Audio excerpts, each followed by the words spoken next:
#1 novelist Steph Cha was tapped to take over the annual Best American Mystery Stories anthology late in 2020. It was a desperately needed change.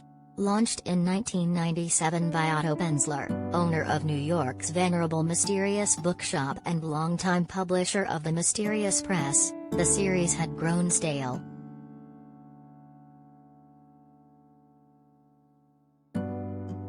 While contemporary crime fiction has become home to some of the brightest and most diverse voices in literature, the best of whom hang a mirror up to society and force the reader to ask hard questions, like Cha herself did in her remarkable novel Your House Will Pay, Best American Mystery Stories too often felt like a snapshot of a bygone era.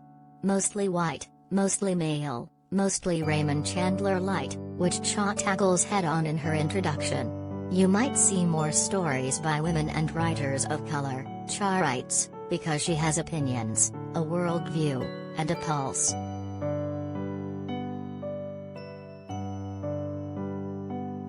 Shots fired.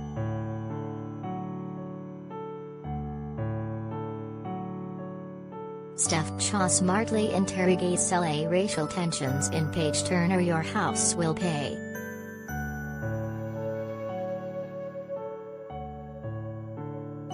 To Cha's great credit, along with her guest editor, novelist Alifair Burke, this year's edition, renamed Best American Mystery and Suspense, Mariner Books, 300 pp, half out of 4, not only features many women and writers of color, but also pairs household names like Alex Segura, Lisa Unger and Laura Lippman, whose story of a philandering husband, slow burner, is a delicious tale of revenge meted out via text message, with top-up and comers to paint a clear picture of the genre in 2021.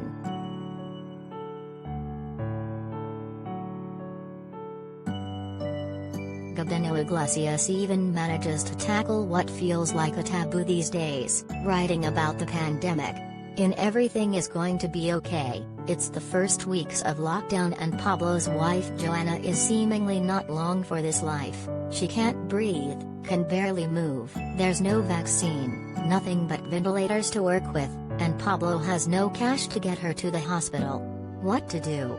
A job on a fishing boat appears, some quick cash, mostly legal. On the fishing boat, a greenhorn named Steve can't stop going on about tripping off his own father of 40 grand, the cash still in his car, where he's been living. Steve may not be long for this life, either. Pablo realizes for the 100th time in his life, Iglesias writes, that youth and stupidity are synonymous.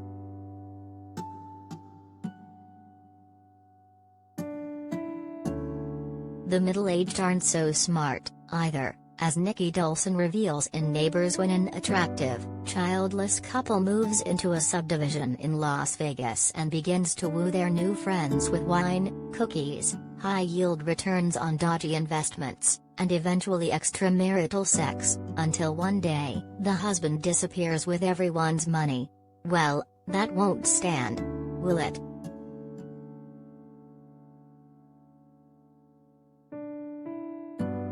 Nick Offerman, John le Carre's final novel and more this week.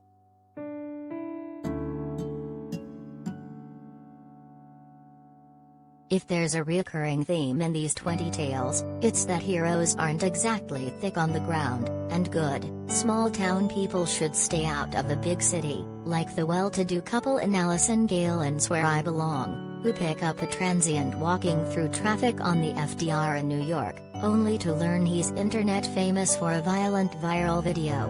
And then their plans begin to change. Or the kindly restaurant owner conscripted to cook a death row inmate's last meal in Ravi Howard's The Last Thief. Both are gleefully dark tales whose twists you might see coming, but which you'll still revel in.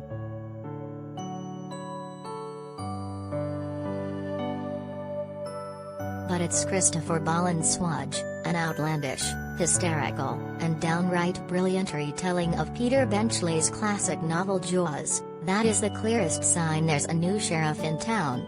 Told from the point of view of Michael, a gay, 18-year-old sandwich delivery boy who intersects with all the novel's main players, He and Shark Hunter Hooper have an especially eventful relationship filled with afternoon delights, from that summer when a great white shark started eating the good people of Amity. Like the rest of the collection, it's risky, masterful and great fun. How hard can a shark really strike a gauge? Michael asks late in the story, and it may as well be the coda for this whole book, because we already know, exceptionally hard and repeatedly.